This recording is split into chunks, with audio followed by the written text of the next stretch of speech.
welcome listeners to a very special episode of Crucible Radio. This week, we're talking start to finish about a guide to getting into the world of matchmaking and playing some Crucible with your friends. 3v3, it is the most fun you'll have.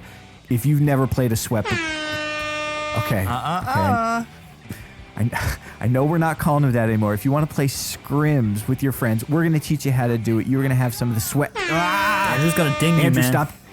Stop dinging me. Stop dinging me. I can't take the dings. Sweats, ding me. I don't care. They're sweaty. This is going to be a tough episode for birds. You're zapping me.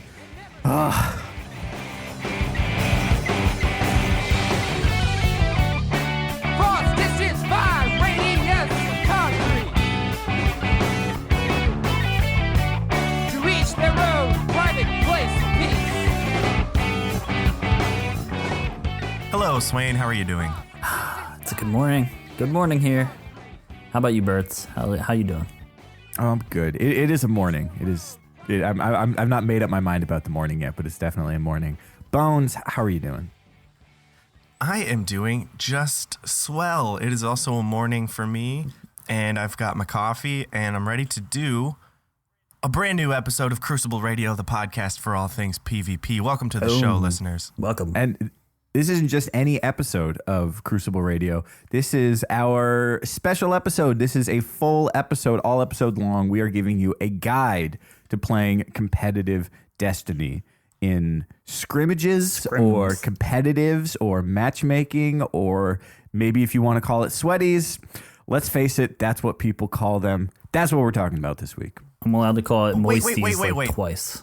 Bones told me. Before you turn that dial, this is not a thing for the elite. Oh, no. For the tier 1 players, for the guys that compete in the tournament, for us, the tryhards. Mainly looking at myself there, but also these two. And it's just for everyone. And this is a fun game mode. Consider it like another one on the directory. You can go to Control, you can go to Clash, or you can do this, and all of them are fun. Indeed. And we're going to tell you today how to do it, why it's good, why it can help you as a player, and why you can really, really enjoy yourself. So strap in. Gonna get into this. Yeah, get ready. All right. Well, I'm going to go ahead and play dumb for a second. Can somebody please tell me what is a sweat and why do we call it that? But first, what is a sweat? Well, birds, generally it is 6 people trying to match up together, 2 teams of 3. It's usually in skirmish, sometimes salvage if skirmish is the daily. And you are matching up so that you can play each other 3v3.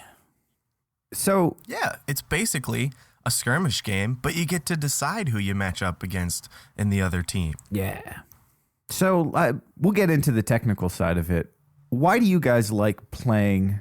And let's just agree. Let's agree, fam. We're going to call them scrims for the rest of the episode, because if not, then you'd see a little counter pop up in the corner every time we say the word sweat, and it would be 1,000 times by the end of it. Ding. Andrew, can you put a ding every time it comes up? Just quietly. I'll do my best. So why do we play scrims? I mean, like you say, it's not just something for the very top tier players. But what is it about it that makes this thing worthwhile for you guys? Well, I mean, I can answer slightly. I always enjoy running into people I know in Crucible. Like you'll look through the directory. Well, no, you'll look through like who is in the match with you and be like, "Ooh, I know that person," whether it's a streamer or a friend of the podcast or just someone that you know from real life. Sure. And Or an enemy of the podcast. Or an enemy in real life. It always feels nice to like run into that person, and that's when it gets like the most fun. You use a fun gun, or you just wreck them and you get that montage material against a friend of yours. And it's always great to like have that experience and to be able to make it happen, like with your own rules, with your own terms, with your own friends that you hand select. It's even better. Bones, what about you? What gets you fired up about scrims? Yeah, I mean, there's so many awesome ways that this is, just the most fun thing to do in Destiny. But, I love competition. I love getting my adrenaline up. I love, trying my hardest and stuff like that and getting all hype. But I think, like we're probably going to say a few times today, the human factor is the most fun part. It's the part of just playing someone across from you, even if you don't know them very well, but at least that real humans are operating those characters. I think it helps me, honestly, to kind of push away all the things I could usually blame for a kill. Just as far as like general Destiny enjoyment, I can go in the Crucible and be like, this is happening. This guy with the shotgun, blah, blah, blah. But when I know it's someone else that just bested me, I can't make that excuse for whatever reason. And maybe Psychology Steve can tell me why that is, but I can't blame the other person, and I blame myself, and then I play better and I stay focused. But as far as just how much fun it is, it's like, to put it in perspective of another video game I often use on this show, playing Super Smash Bros. Everyone knows how fun it was to have the N64 and, your friends come over and you get to play against each other. And now in today's world, we've got Smash 4 where you can go online and you can go to For Glory mode and play a 1v1 against someone else. But it's always, always better when you have friends over and everyone grabs a controller and you just get to do a free-for-all or you do team battles and stuff. It's so much more fun playing with someone next to you on the couch. And this is like the closest we have to that awesome couch gaming experience in Destiny. And it's just like, strikes are more fun with friends. Raids are more fun with friends. You can do it with anyone, but it's so great to just know the people on the other end. Yeah. I just want to say one thing again. You talk about how fun it is, and I really can't emphasize that enough, right? Like, when there's not a lot else going on in Destiny, yeah, we've got Banner, yeah, we've got Trials, Crimson Doubles came through for a week. But this is the cure to being bored in Destiny. I've never had such a fun time and such a exciting competitive time in this scene than the past couple months, when there's been almost nothing going on content-wise. Just between all the people there are to play with, all the people who are just getting into it, all of the streamers who are pushing the limits of it, and tournaments going on a regular basis. It's just so much fun. The other thing I'll say is that playing other I've podcasts. learned from time to time, showing down with another podcast or two. The other thing I'll say, and I say this as a person who's not a tier 1 player, I've never learned so fast and gotten so much better at this game than by playing scrimmages. It just puts everything under a microscope and you level up so quick. So if that sounds like something you're interested in, let's talk about how you get there. So the first thing you got to do is you've got to find your 5 closest friends to play some scrims with. You don't really want to play with fewer than that because you want to make sure everyone is on the same page. But fortunately, it's getting easier and easier to do LFG for this. So if you have a raid group and maybe you finish the raid, they're a perfect group of people to switch over and play some scrims with. There's all sorts of resources popping up, whether they're on Reddit, whether they're on Slack channels, or whether your clan does it. But you got to find 5 other people, and you all want to get into a party chat together so you all can communicate. Then the next step is figuring out who's going to be in charge of the teams. So you have your 6 players. You're all in a party, Xbox or PS4. And now it's time to decide who your fire team leaders are going to be, because this is one of the most important parts about matching up. And it gets kind of technical and it's a little tedious, but hey, people have been doing this for a while, and once you get the hang of it, you can do this real quick. So you want fire team leaders on each team to be close geographically. If someone's in the same city, they're going to have a much easier time matching up based on Bungie's matchmaking algorithms than trying to match up with someone in Florida and someone in Canada. Now, it doesn't have to be a couple miles apart. That's often not the case. But, if you can decide which states are closer or which major cities are closer, that's the best way to go. So you pick who are close. They're going to be the fire team leaders, and they want to send invites while they're in orbit. You don't want to be all together in a party. You don't want to add from your friends list. You don't want to jump onto your fire team leader. This is all to really ensure that the matchmaking goes efficiently. And it's not always necessary, but it's just a good habit to get into. So fire team leaders send invites. You jump on your team. Now you got 3 teams in orbit, and it's time to go to the playlist you want to match in. we want to pick a playlist that is low population and something that's obviously 3v3. Most people go into classic 3v3. Classic 3v3 is a mixture of skirmish and salvage. So some games might go a little long, some might be a little bit shorter. But generally, when you match into a salvage one, you want to avoid, that's one of the rules. You avoid capping the point. Anyway, you have your 3v3 playlist, and you begin to match up. Birds, how do they match up? All right. So let's say Bones and I are our fire team leaders. We're both located in Los Angeles, so we know that we're close. We've sent fire team invites to all of our party. We've both loaded up the Classic 3 playlist. And here's what we're going to do. Bones, let's just play it out. Let's just show how it goes. We'll narrate this. Ready? On one. Ready? 3, 2, 1. Searching 3. Searching 3. Eval 3. Searching 3. It's back to searching 3. Eval 3. Searching 6. Okay, wait, hold on. Leave it. Hold on. That's it. We're in. We're good. We're in. Right, So Now what just happened? happened? So basically what we're trying to do is get the matchmaking system, the Destiny matchmaking system that says, let's put these two teams against each other. And we're trying to trick it into getting it to put us together. And if you know what to look for, it's easier than you'd think. So one, we're geographically located. So it's going to try and find us people with good connection to each other. And we're as close as you can get. The next thing it's going to do is it's going to try and find full fire teams to match up against full fire teams. So that's another bonus. From there, we're going to hit the button at the exact same time and start searching.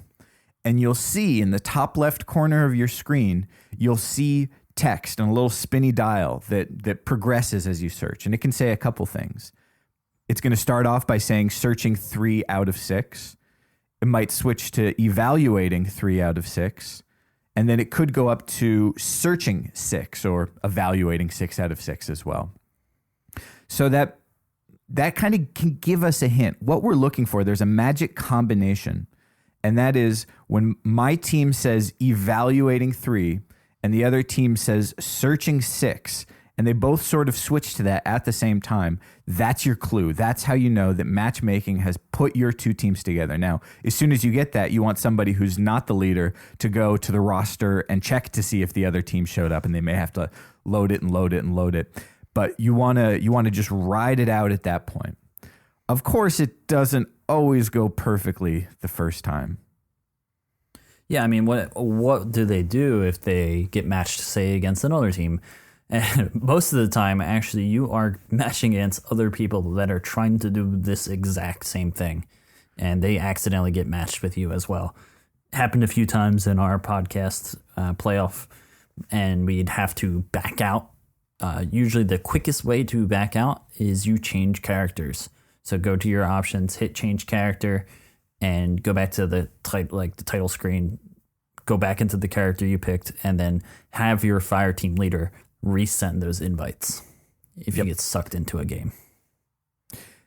You know, sometimes it moves real quick and you get pushed in, but there are some times where you can see before you get actually launched into the game, you can see that you're getting pulled into the wrong match. So, for example, if you ever see searching 5 out of 6, then you know that you haven't gotten the other team because there should be all 3 of them there. You've just gotten the 2. So in that case, we both say cancel. And you hit the circle button or whatever it is on Xbox and go back to the playlist, count down 3, 2, 1 again, and do it again. Yeah. Now, this all sounds really complicated and it sounds frustrating and tedious, and sometimes it can be. It's not a perfect system. But really, you shouldn't get discouraged. Don't feel like, well, I have no time for this, or this is stupid, or until Bungie does custom games, this is us just wasting our time. It is so worth it, and it really isn't a problem most of the time. I mean, maybe you watch the podcast playoffs where we were getting stream sniped or whatever, but most of the time, I do this on the first try. Yep. And it's like, cool. All right, let's go. That was faster than matching in control. Exactly. Like, it's worth it. And I've spent more time standing at Oryx waiting for a 6th to join on the raid for us to finish the raid than I have actually waiting to play a scrimmage. the actual process itself too, the eval 3, the searching 6, all of that, it might sound a little confusing. Remember, what you're looking for is the magic combination of eval 3 and searching 6. The people who are fire team leaders probably should be the only one talking, so you can just stay as synced up as possible. But if you have someone in your group who's ever done this before, or even if one person in the group has maybe just watched a video or seen someone on stream doing this, you realize just how simple it is. Anybody can do it. And when you get that magic moment where you switch over to the roster and you see your friends show up in the other list, then it's go time and it's all worth it. So what happens? That's the let's fucking go moment. Let's go, boys. So you're all in a party together, at least on PS4, maybe on Xbox Fireteam Chat makes sense. But at least on PS4, the common thing to do is just quickly switch over to your party screen and just mute the people in the other team. So you're all in the same party together. If something comes up or when you're finished, you can just unmute. But that saves the trouble of starting up a new party chat or anything like that. And of course, you're not going to listen to the other team as they play. Birds, if you're going to mute them, there's probably something you should do before all of this. Something that you should agree upon. That is a good point. There's probably you have a little bit of time in orbit to sort all this out. Swain, what are you talking about right now? We're talking about the rules. There's always going to be rules. Now, of course, it's your sweat. You can have. Sorry, a little ding in the corner. Damn, it's your ding. It's your scrim. You can set whatever rules you want. Maybe you don't set any rules at all. You have a group of 5 other people, and you can decide what limitations or what caveats you want to put on the game. You could do to make only it swords. More fun. Just wait only for heavy swords. ammo. Do only swords. A pretty common rule that you'll find, especially if you're matching in a classic 3v3 or using salvage because the other playlists are super busy, is even if we're playing salvage, we're not going to play salvage. We're just going to play skirmish on salvage. So we're never going to cap the point. We're not going to have the showdowns there. We're just going to treat it like pure skirmish. That's a very common rule. Mm-hmm. But there is a universal set of sweaty rules that pretty much... Damn it, Birds. Sorry. Ding. Oh, God, okay. There's a common set of competitive Destiny guidelines that are very, very heavily used in scrims, and they're exclusively used in tournaments. And look, if you don't like any of these rules or you want to add your own, that's fine.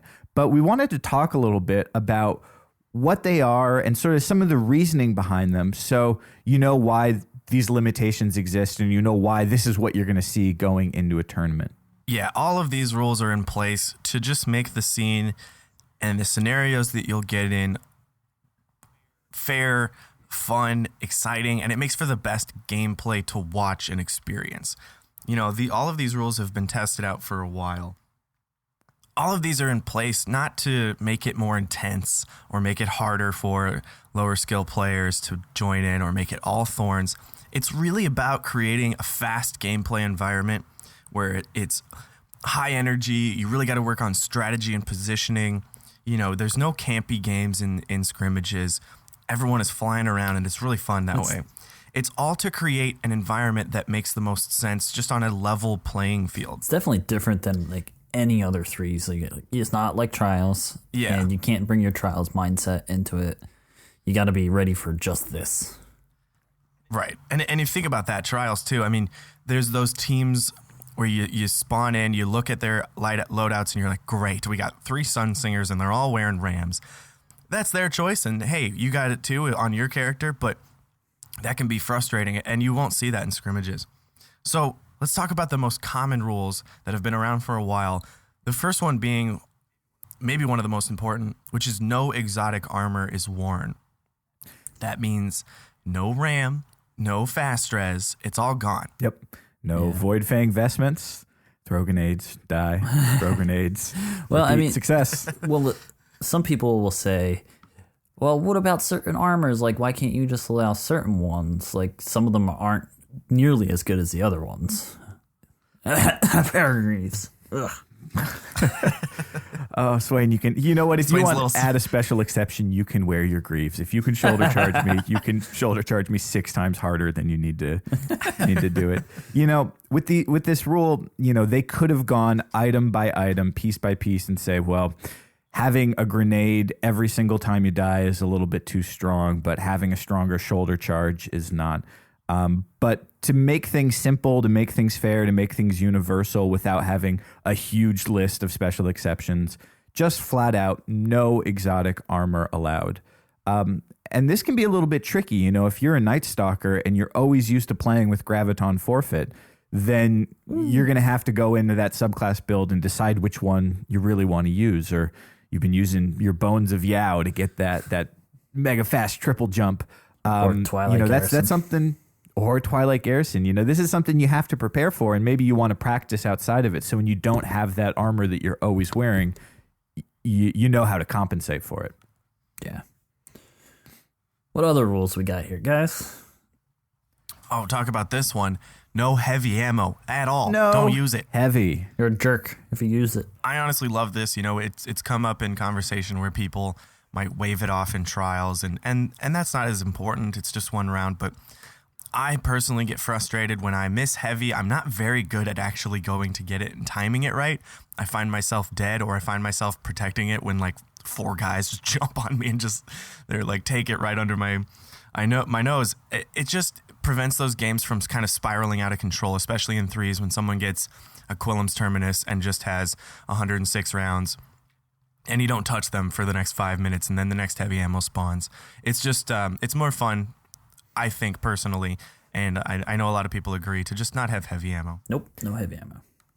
You see it in the Inferno playlist already. I think the idea with this rule, along with a lot of the rules, is that things can change at a moment's notice. Let's make it about how good the players are, how good the teamwork is. When you have heavy, that can really sort of set the stage for, you know, a minute or 2 minutes or more in the match, which is a huge amount of time when you're moving as fast as you do.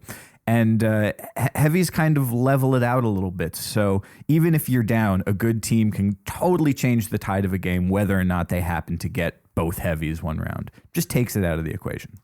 Bones touched on this other rule a little bit. It's only one subclass. You can't run multiple Sunsingers. You can't run multiple Night Stalkers. You have to pick one subclass per class. So you can have a Sunsinger, a Voidwalker, and a Stormcrawler. You just can't have 3 Sunsingers. I actually really love this rule just as like a strategy perspective, because I really got to think about it when I go into things, because I'm like, well, I'm pretty good at Sunsinger. I feel good on a striker, but maybe Swain's better at Titan. He should play that, and I got to play the Night Stalker because our team doesn't have one, and I feel like that's a really good component to a team. I think it's so fun trying to actually plan out who should play what. It's a fun strategy game for me. Like chess. Yeah, I mean, yes. And I think this rule in particular, it kind of strikes a middle ground. You know, you talk about the 3 Sunsingers in trials, and that is very, very good. And it's kind of, you want to say, all right, we want to avoid that. We don't want to completely shut the game down by having 3 firebolts to worry about coming up, you know, every 25 seconds. But at the same time, you don't want to rule it out altogether. If somebody's good at Sunsinger, let them play that, but you just can't have the entire team doing that. You really want to try and say, we're going to allow each subclass, but we're going to try and discount the things or control the things that make one subclass particularly dominant when it's used overwhelmingly. Yeah. A rather new rule, but just a brief one. Normally, people are not allowed to use max armor Titans now that they can get up to, you know, filling the bar with Unstoppable. It raises the TTK on Titans quite a bit, and it's kind of strange having one player on the map that you can't kill with any weapon the same as you could any other player. That's been added since the Titan balances, but it does play out much better in practice. The other major side of the rules, and it can be a heated debate in any conversation about Destiny, is the exotic weapons allowed. Of course. They're allowed. You can use almost any weapon that you want. So the Last Word's in there, Thorn's in there, Might is in there, all the primaries and all the secondaries, with one big exception. You can't use... Icebreaker. Sorry. two big exceptions. Anything that messes around with special ammo, so icebreaker, touch of malice, invective, because people aren't starting with special ammo, these weapons aren't allowed. You can still use your 1,000-yard stare, you can still use your party crasher, but you can't use anything that gives you special ammo before everyone else. Other big rule is about the class-specific weapons. So these are the ones you get from the gunsmith. So these are going to be your Tlalok, your Still Piercer, whether they're exotic, whether they're legendary. If only one class can equip that weapon, then they're not allowed to be used in these matches. Now, some of them, look, if somebody wants to take in Fabian strategy and wreck with it, personally, I would be okay, but you know, it can be a huge, huge game changer to have somebody with a fully charged Tlalok, you know, essentially with a permanent heavy machine gun just melting people. Ugh. And by just saying across the board, no class-specific weapons, it's an easy rule to remember, and it still leaves you a ton of choices to work with, just the same choices that are available to everyone else. Yeah, I think, like we said, this is something you should probably spend some time before you get match made. Just talk with your friends, like, what rules are we observing? What rules do we want to kind of leave out? This is not a strict guideline. You can do whatever you want. Just make sure you talk about it first so that after the game, someone's not like, well, we didn't talk about that, but I thought we were going to do this. Really beneficial to just talk it through. Here's the best part about having rules. Yes, it does work best in the highest of competitive areas. But what's nice about having a list like this is that you can so easily decide on it and just say, we're using these rules, and then you don't have to have a half an hour long conversation with someone going like, I, for one, think we should use Tlalok. Well, I believe my max Titan armor striker should be like, you don't get these discussions. You can have those on your free time, or if you're just hanging out playing strikes, like, hey, what if we did this later or something like that? It's just easy to be like, well, we'll plop these rules on them. Again, they are so optional for anyone who does this. Oftentimes, I don't even want to use rules. Just like, let's just goof around, shoot each other. Yep. Sometimes it's fun to have excessive rules, like only Monte Carlos or only so good. No Land Beyond and snipers. And the clock runs out with 4 kills having been made. I used to love when before the big patch, right before Taken King, we would play them and be like, oh, we're going to use auto rifles back when they were useless. And it was just some of the most fun games, just like running each other down, trying to spray each other with this Nerf gun. Atheon's epilogue. So in addition to all these bans, there are some other rules that kind of take effect once you're into the matchmaking. So you're flying in, you know what your loadouts are, everyone's on the same page. You get to a map that you like, or maybe a map that you don't like, but you play it anyways. And all of a sudden you realize mid-game that something's gone wrong. Maybe somebody switch to you see 2 Sun Singers out there, or maybe just someone's connection's gone bad, or their controllers run out of batteries, or their and you need to kids running communicate. with scissors. They gotta stop. No, not scissors. The most dangerous scenario of all to encounter. Big scissors ban, by the way. No scissors allowed in sweaties. Oh, I did it again. Ding. That's my last one, I swear. Sure. If something goes wrong and you need to communicate, you don't want to be switching to send messages. You're all in the same party chat, but they can't hear you. So fortunately, there's a very convenient mechanism for communicating with the other team. Hello, you wave. You wave. Your whole team waves. And then the other team, when they see it, they go, oh, something must be up. And they wave back. We wave too. This must be a decoy. They're distracting us. No. Here's something. I was gonna say, here's something that a lot of people suggest in this situation is just sit down. Don't spend your time running around the map, picking up special ammo, picking up whatever pops up on the map. Just sit down until the problem is resolved. Yep. It's a game pause. Yep. Stop moving. You figure out what it is. Let's say somebody's controller died and they got it all plugged in. They're back and logged in and ready to go. Everything's set. Well, at that get point, scissors. Yep. Scissors safely put higher than 5 feet above the ground. Little arms can't reach them. And you're ready to go. You've been holding perfectly still. You're not grabbing spesh. You're ready to go, and so you dance. It's dancing time. And the other team dances back. Game on. It's on. Game on. It's on. Car. Game off. Yeah, you don't try and score a goal when the car's going through. That's Bush League. He shoots, he scores. Move on before I quote Wayne's World for the rest of the episode. So there are some other rules, some little stuff. No suicide, no jumping off the map to avoid, on purpose, to avoid getting killed by someone super, something like that. The shade step glitch, if you can even pull it off, you can't do that. But for the most part, this is really the core of the game. This is what it's all about. And now you're in it. Now it's 3 teams against another. Now it's 3 players against another 3 players playing the most intense skirmish matches they've ever played before. And it's fun. It's so much fun. Well, let's talk about strategy. But before we get to that, guys, we got something special this week. So I want to talk about something that I think all of our listeners will enjoy, and that's audible.com. When I was a kid, I used to read books constantly to the point where I was getting in trouble in class for not taking notes, and I had my Harry Potter books out. And now with work, commute, playing video games, all these other hobbies, I just have no time to open a book. So with audiobooks, I can actually listen while I'm doing my other favorite things. The great thing about audiobooks is that anytime you've got a little bit of downtime, maybe you're driving, maybe you're on your commute. Look, I live in LA. It is the worst commute in the world. We spend a lot of time in the car. I don't want to listen to music. I want to listen to stories. I want to learn stuff. I want to be entertained. And nothing beats an audiobook. And when it comes to audiobooks, nothing beats audible.com. It's just the best. I too love audiobooks, guys. Whenever I'm all caught up on listening to this week's episode of Crucible Radio, I am listening to an audiobook when I am on the line at work, when I'm prepping, when I'm getting ready for service.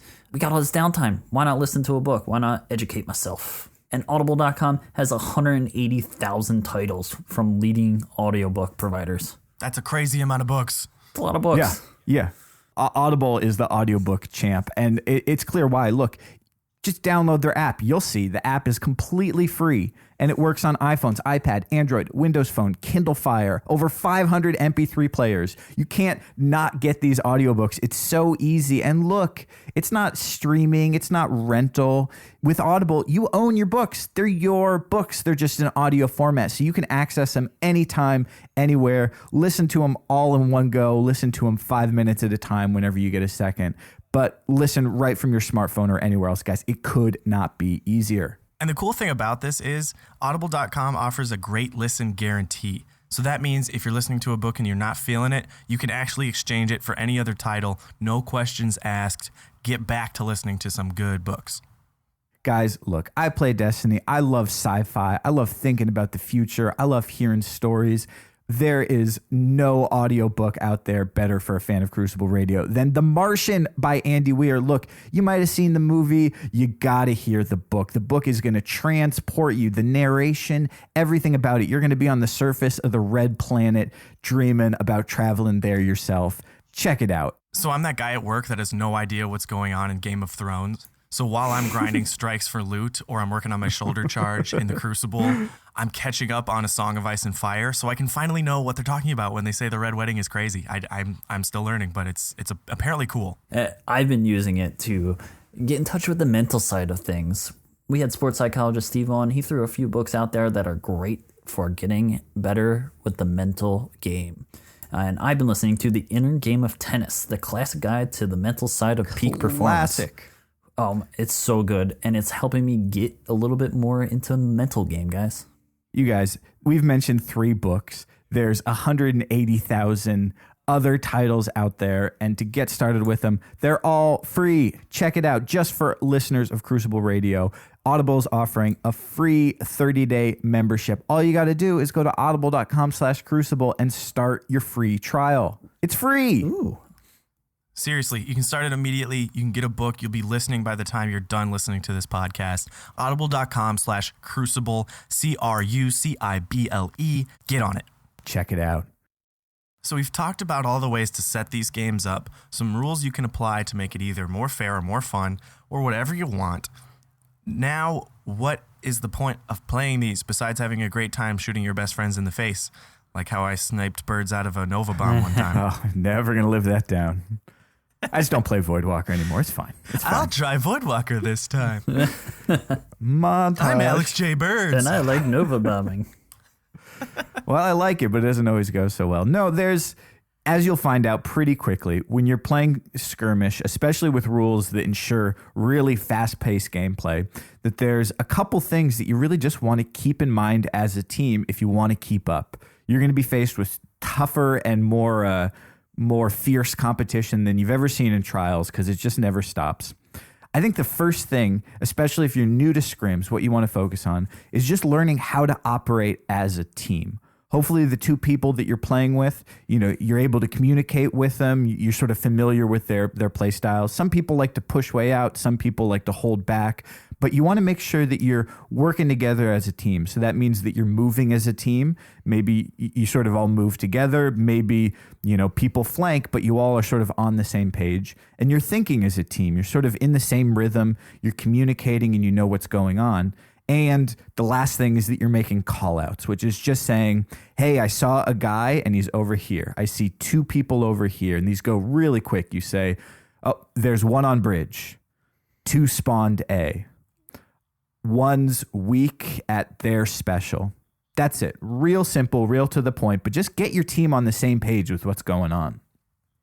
And then what comes from playing as a team and sticking together is being able to push the advantage, which means using the strength of your team against the other team when they have a player down or two players down, because that's how you're really going to start to pull away and see the score move around. Ideally, you've got 6 players who are all around the same skill level, and if there were just 1v1s, it would all just come out to about a tie. So what you really need to focus on is your team strength and your team composition. So if you do get a kill and you're playing safe and smart, you get that first kill, and all of your teammates are alive, it's time to really push the advantage. And you think, all right, let's collapse on the last two. They're down a player. It'll be harder, and they'll be hitting from 2 or 3 sides. What you can also do is really carefully keep track of what abilities have been used. If the Night Stalker in front of you has just thrown his wombo combo and it didn't touch you, now you can kind of get up in his face and he's not going to slow you down when you run through that door. Or you can say, oh, the one firebolt is out. We can't get burned if we all stand in this doorway and push. Another thing is really, maintaining your supers and using them smart. You can obviously play defensive with supers like Striker or Night Stalker and say when that Sunsinger pops his, we're going to shut him down. But you can also push with supers. And unlike Trials, where it's just sort of like a last-ditch 1v3 kind of move, supers can be really aggressive. I was playing with a good buddy of mine, Family Guy Ostrich, a.k.a. Joey, and Joey's a really great blade dancer, and he can win any Trials game in the world. He's been in the top 10, top 5 of ELO for Trials. But in Blade Dancer and Trials, that's kind of the thing where it's like, oh boy, my teammates are down, I'm going to pop it and try to clean up 3 kills. In scrimmages, it's a way different story. You can actually use a blade dance to go one side while your teammates kind of corral them around. And that's an aggressive move. It's not a last ditch, I'm the last one alive. It's an aggressive, we're going to get 3 kills right here and we're all full strength and we're going to help that super really clean up. Yeah. Yeah, I think supers being utilized, sometimes not getting a kill with your super isn't a bad thing because you are pushing. Sometimes they can be used to push your opponents towards your teammates, and they get the kills. So playing with Joey, he's got his blade dance just scaring them away through this hallway. They're all running from the blade dance, and I'm standing there ready to go. Joey didn't get 3 kills, but the team got wiped, and that's a win in that scenario. Yep. So we're talking about kills. It's very obvious you don't want to die. If you aren't getting the kills though, don't be killed. So don't get yourself into bad situations. If you suddenly realize that both your teammates are down and you're off by yourself, like going for the flank, you need to get to safety. You need to prevent them from getting the team wipe and getting that last kill. Maybe find a corner of the map where the rest of your team can respawn near you, or if you can get the revive off, because once you get the revive off, you get that overshield, And once you have an overshield, you are much safer than you were a second ago when you didn't. So acknowledging when and how to run around maps, knowing your maps is really key to getting away, being able to hide, being able to run. You don't want to offer up that last kill or offer up the first kill that allows them to push your team. Sometimes the best move is to run like a baby. Yep. Personal favorite of mine. I can't tell you how many scrim matches I've seen come down to 100 or 200 or 300 points. That's 2 or 3 kills. And sometimes if you can get an advantage early on and just get 2 or 3 kills up, you can very carefully maintain that for the rest of it. If you can get away from them and you've got a tiny little bit of health left and they're chasing you, but you can just get away long enough to get your health back and join up with your team, or maybe just pick up a revive and just get those 50 points. That can be the difference between winning and losing. So look, you don't have to be the best player. You don't have to be a 3-kill super wreck the entire team dominator, but you can really contribute just by playing smart, giving support, and making sure that you're contributing to the scoreboard in a positive way. And hey, again, say it again 1,000 times. It's all about fun. And if it's too intense or if it's not enjoyable because everyone is so good, you can find other ways to make it enjoyable. You can say, hey, guys, let's do all Monte Carlo, because that's one of the first scrimmages I ever played, and it was hilarious, and it was so much fun. My personal favorite is just snipers, and you get to the point where you're just trying to blink in front of their face and hit fire, and it's hilarious. It's one of the best games in Destiny I've ever played. There's so many ways to enjoy this and to tweak it to make it work for you personally and for your friends and your play style, and that is the best part about it. So maybe you've played 3 matches, maybe you've played best of 5, maybe you've been playing for 3 hours, but when you're done, everyone, maybe you send a message, maybe you finish up, everyone goes back to the party chat, you unmute the other team, you say some GGs, maybe you keep on playing now that you've got the match made, you keep getting put in the same matches together, and you just have a blast. I can't say it enough. If you've never tried this is just the most fun I've ever had playing Destiny. Better than any raid, better than the first Trials match. There's nothing else like it, and I think it kind of gives us a hint at what the future of Destiny is going to be like. For sure. Yeah, and I like you said before, you don't have to follow any of these rules that we put out here, or it's really just a suggestion to having a good time. And like we said, you don't even have to mute your friends. Like, you could just play with them and just be like, oh, talking crap like the whole time, like, I got you. That's just as fun as, taking it a little bit serious. It's definitely more fun to snipe birds out of a Nova bomb when you can tell them about it immediately after. Oh, just hearing about it. All right. Well, guys, I think we've covered it. I know if anyone has any questions, they're going to hit us up in the comment section. They're going to send us messages, and we can address some of those next week. But before we start thinking about next week, let's talk about this week. We got a good buddy of ours coming up. Ooh. Yes, we do. Mr. Fallout Plays is here. Back, the returning champ. And he's going to tell us even more about the world of Sweaties and what he's doing to really crack this open to everybody. So, and how you can get involved. If you're listening to this on Monday or Tuesday or Wednesday, you're going to want to hear this next segment. You got something big coming up. Before we do that, maybe a musical break. Guys, what do you think? Ooh, I love musical breaks. Let's do it. Those are my favorite part of the show. Not when we talk, just when music happens. Bring the professionals in here. What are we doing?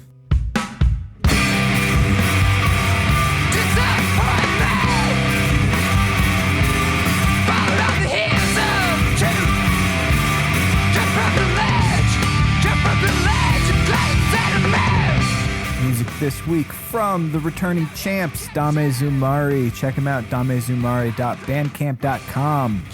Might be tricky to spell. It's in the show notes. Check him out. If you are a musician and a fan of Crucible Radio, send us some tunes. We love listening to this stuff, like my new favorite band, Dame Zumari.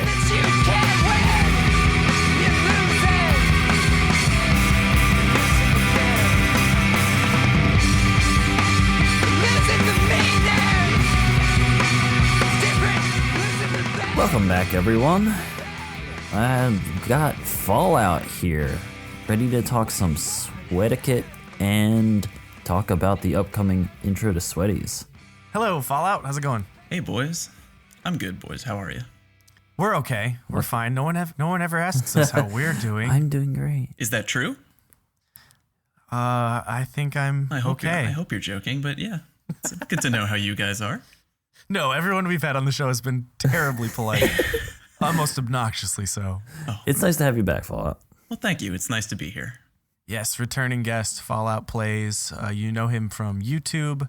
He does those incredible breakdowns of, what you can survive wearing the RAM, what you can survive wearing a Max Titan. He loves armor. He also does a great breakdown of the subclasses, which are just fantastic. How are you doing, Fallout? What's been happening with you in the Destiny world? I'm doing good. I think right now I'm just kind of doing my old usual thing. I'm putting together some guides. I'm streaming, trying to do some trials carries. Those special ammo changes I'm trying to get used to with those trials carries, but, aren't we all? Of course. Are you enjoying this week's map, Burning Shrine? Oh, yeah. I think Burning Shrine is kind of like the staple map for trials, in my opinion. Yeah, dark. Someone actually asked me on Twitter if I was bored of the maps or if I wanted new maps. And at this point, I've played them all a billion times in whatever game mode. I'd be excited for a new trials map, but I really do just want the good competitive arenas. And Shrine, as we've said before, is just... It's so good. It's just a well-designed map, and it makes for good games almost all the time. Yeah, I love it. You can shotgun on it. You can snipe on it. You can do whatever, really. Yeah. So how has the special ammo kind of changed trials now that we've played this map for so long, but now that it's kind of got a new feature on it? I am kind of like beating it into my head. I don't know about you guys, but for me, beating it into my head that every game I'm about to start, put on my sidearm and do round 1 with a sidearm, play like normal, and then between round 1 and round 2, switch to either my sniper or my shotgun. Mm-hmm. Yeah, I haven't been able to get into that habit. I kind of, to be honest, I just run through the first round with my primary lately. I've just been seeing how it goes.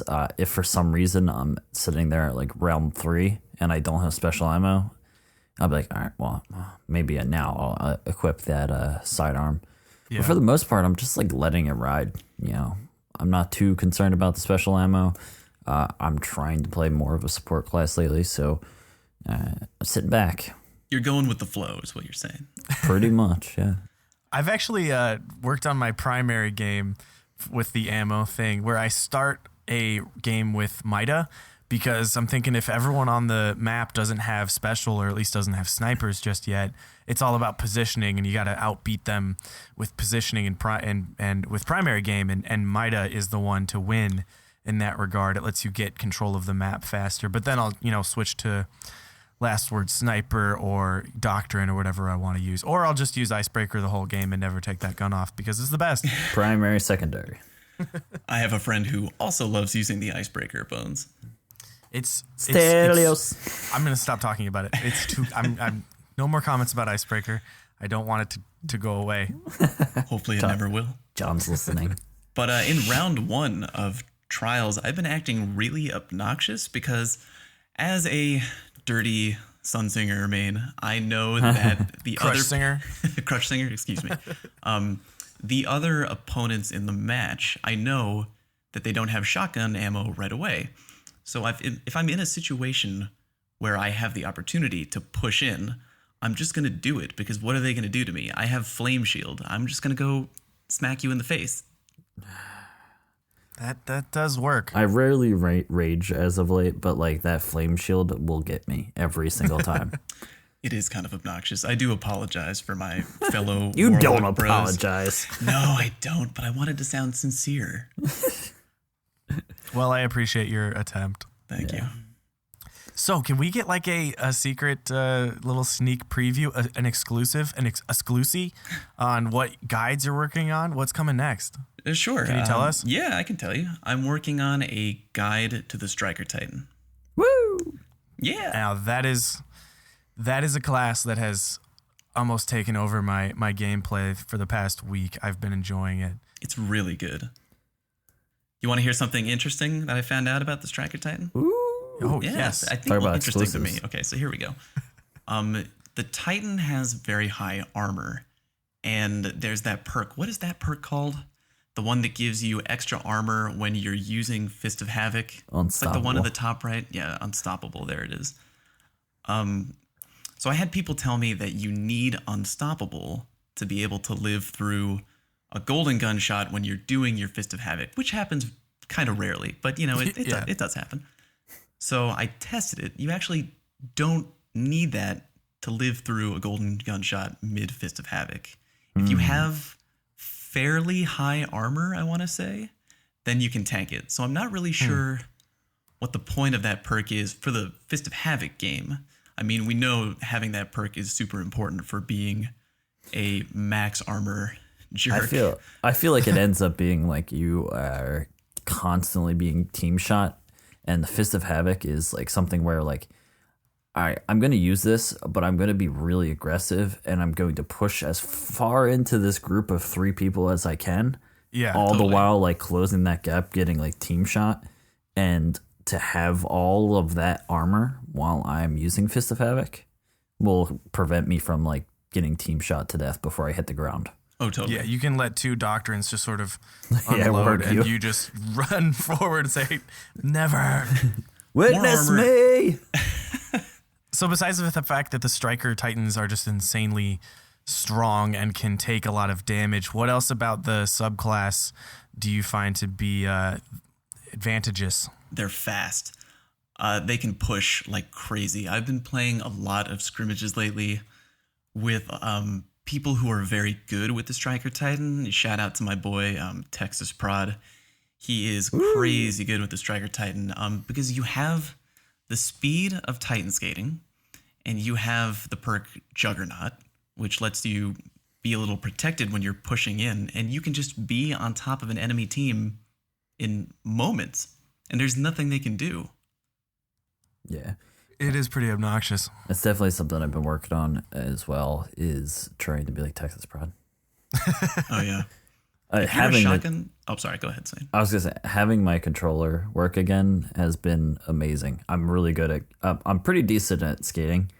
It's just a matter of like thinking while skating now, because like I'll just because I like going so fast. I'll be like, wee, just going around the map, and all of a sudden I'm like, shit, I'm surrounded. Fuck. That has totally been a problem for me trying to learn the subclass better. I mean, like, it's not enough that you need to know how to Titan skate. You need to know when to not Titan skate. Because you're just so upset. You're like, oh, this is great, flying around at the speed of light. And then you skate into a room and there's 3 dudes looking at you with a doctrine of passing. And they're like, what's up, buddy? And you're like, oh, God damn it.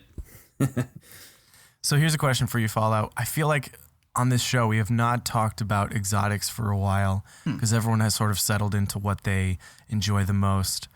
I rarely take off my Twilight Garrison these days, but besides the Twilight, do you think there's any exotic that can compete with it, either for strikers or the other subclasses, or is it just like that's the way to go now if you're wearing exotic armor, that is? Compete is a interesting word. I think a better word would be viable. Because if you're going to say compete, I don't know if anything can compare to the Twilight Garrison. That's just a Right. really good piece of armor. But Armamentarium is always good, Yeah. especially for the Striker Titan. I mean, you have those crazy lightning grenades that go for like 8 miles in the damage cone. I mean, if you have 2 of those, you're feeling pretty good. What about Helm of Inmost Light? Any reason to use that one? Oh, sure. A lot of people really do enjoy using Death from Above. I'm not very good with it. A lot of my friends are. But that helmet that gives it to you for free, that's pretty clutch, I would say. I use that to get highlight reels and then I'm done. I would love the MK44s if the same thing applied to the Juggernaut shield as well. Like you just had the Juggernaut shield as long as you would have an extended shoulder charge available. That's not a bad idea for that would be exotic. Interesting, yeah. No suggestions. What's happening? Banned. I've been banned previously. Fallout knows the band rule. It can happen in a second. I've been around the block. Well, let's get to the point here. Why are you here, Fallout? What are you doing here? Yeah, What am I doing here? Why would we even have you here? Well, I thought I was mainly here so I could rub it in sports psychologist Steve's face that I also got on the show twice in a row. Oh, damn. Just kidding. I love that guy. He's super nice. But Noosk has been twice, too. has he really? Oh, Is Steve at 3? Steve's at 3, yeah. is he at Fizzer's 3? at 3. Oh, Fizzer's God damn not it. at... Well, Yeah, he is. Really? Yeah. Oh, yeah. How about that? And Tash is 2, 3? Tash might be tied. Well, anyways, I'm getting Fallout, there. you're in second place, I think. You might be in third. But, hey, it's a big step for you, so Thanks. keep it up. Thanks, buddy. Well, anyway, I'm here to talk about this event that we have coming up called Intro to Sweats. And it's something that I put together a while ago, and the community has really been enjoying it so far. We've done 2 in the past, and even though we've only done 2, both of them went really well. Everybody loved it. And now I've been working really hard at putting together this third one and trying to make it as big as I can, getting everybody involved because we know that people are just going to really enjoy it. I feel like this stemmed out of one of our favorite places, the Crucible Radio Slack. It definitely did. Yeah, those guys are great. That's a great place. And it did come from there. I mean, usually when people are reaching out to me on the Crucible Radio Slack, what they want to ask me about is, I'm really interested in sweaties. How do I get involved? I don't really know anybody, and I'm not really sure how to do it. I'm not really kind of up to date on everything. So I thought it would be good to just put together, hey, we're going to do a quick intro to sweaties session. Anyone who wants to join in can come play. And that's where it started off. So this is a event that people can come participate in or watch, and it's happening on Twitch. Yes. But it's not an exclusive thing. This isn't sweaties or scrimmages. They're not for the elite. They are not only for the most serious PvPers. I mean, there are plenty of people who love just doing Iron Banner or just casual sixes with their friends, but this is something that anyone can participate in, right? Totally. You know, people have this notion that sweaties are really cutthroat and it's just a bunch of top 1% players who think they're too good to play in matchmaking with other people. It's not like that. I mean, you always have exceptions to the rule, I'm going to say. But for my experience, and I sweat all the time, my experience is that the people who I play with, they're super encouraging. They're nice. All the matches are fun. They're not always crazy, super, super competitive tournament level. You know, we have a blast when we play. And in the games that I win, I'm having fun. And even in the games that I lose, I'm still having fun because I'm playing with my friends. And then when the game is over and you're all back in the party chat, everyone's just being cool to each other. You know what I mean? Like, you have these moments where it's like, oh man, that was a great play you had there. I can't believe you got that shot. Oh, you bastard. I can't believe you got me. But everyone's just really supportive. And something that people ask me all the time is, I really want to get involved with sweaties, but I'm nervous that I'm not good enough. I'm worried that if I play and I don't do well, I think everyone's going to like be mad at me. No one's going to want to play with me. And it's not like that, because when I bring in people on Twitch or whenever to come sweat with me and my friends, we're always supportive. Like, if you want advice, we'll give you advice. You want to have fun games? Let's have some damn fun games. And then afterwards, you went negative? Who cares? Did you have fun? Like, just enjoy yourself, and we'll give you feedback if you want it. And if you had a rough game, dude, it's all good. We'll have another one. Let's bring it back. You know, I kind of look at it like going to play basketball at the rec center or at the park or something with all my friends. I suck at basketball. There are, you know, I've always felt like I'm a pretty athletic person. I played baseball, football, all that, but I could never shoot a basketball. And I spent so many seasons in like Little League basketball just being terrible. But I would still go out there with my buddies if they asked me to right now and shoot some hoops, and I'd probably miss everything, but I'd maybe block one person one time, and I would just love that. Like, Totally. that would make it all worth it. And at the end, you just go hang out, and you're having a good time, and you laugh, and you played a fun game together. Totally. So that's what people can use these scrimmages for. It's just like a fun thing to do. So what would they expect to see if one might were to show up and tune in to this intro to Sweats coming up? Well, they're going to see a bunch of people in the chat kind of volunteering, saying, hey, I want to play, I want to learn.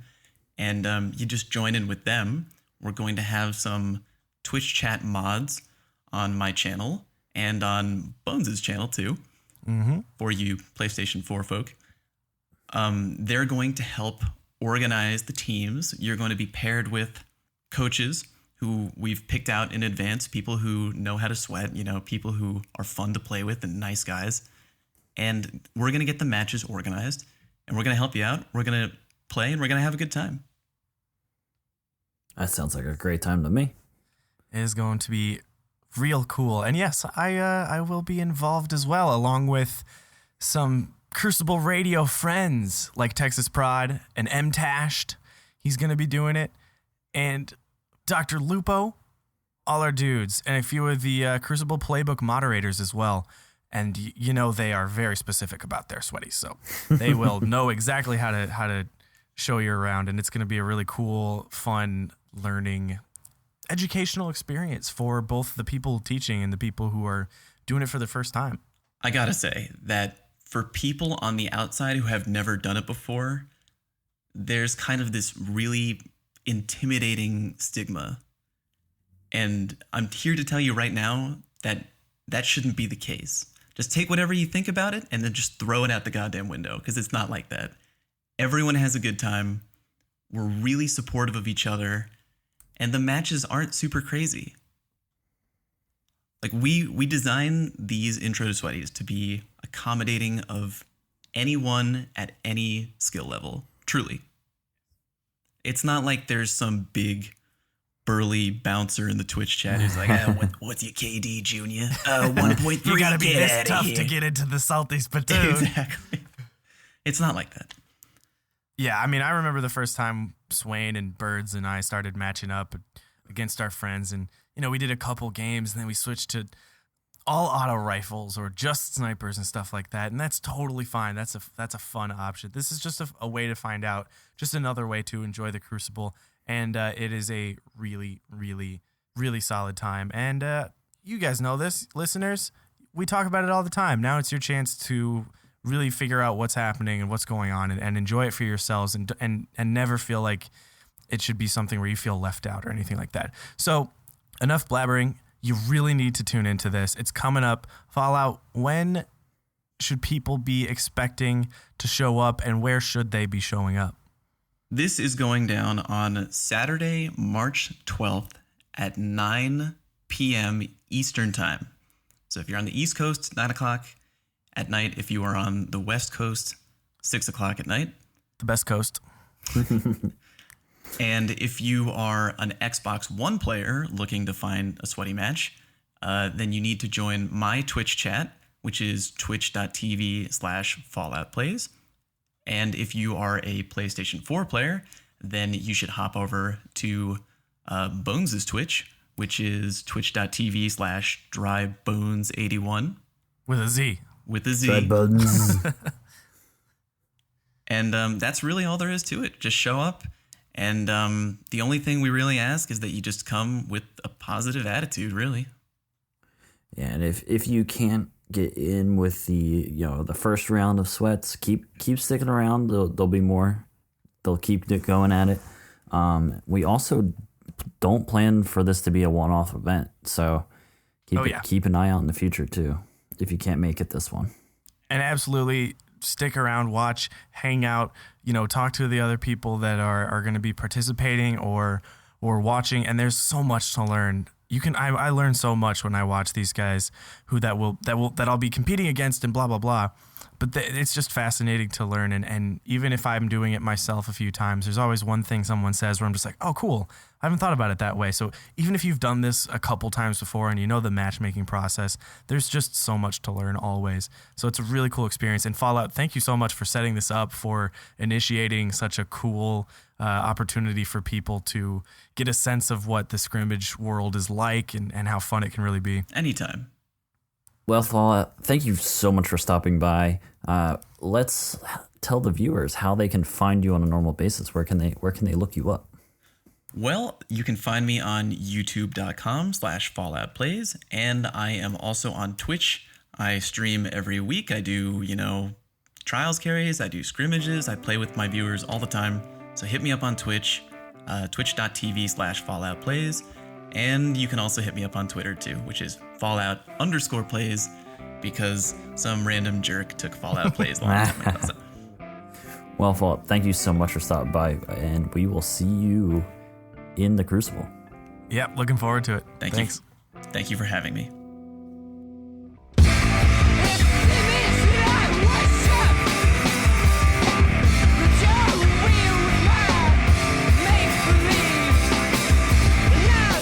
All right, guys, you ready to do this interview? We got Fallout. Is he on the line?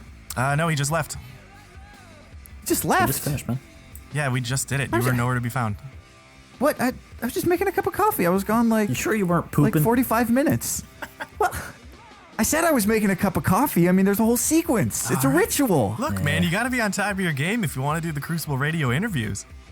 Wait, so you just did it without me? It went fine. We How can did it handle go? ourselves, okay? We're big boys. Did you talk about me? A little bit, at least, right? Like, Sure, buddy. oh boy. Yes. I guess did. I'll just hear when the episode comes out. Well, fine. I'm fine. I don't care.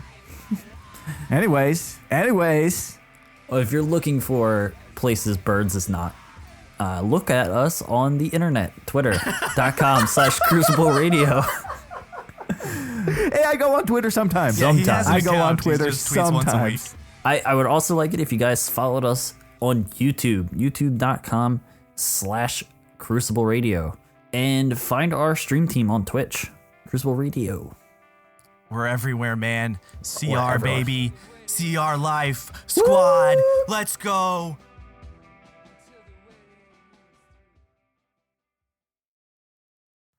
Seriously, what happens in the Red Wedding? Can we be done with this?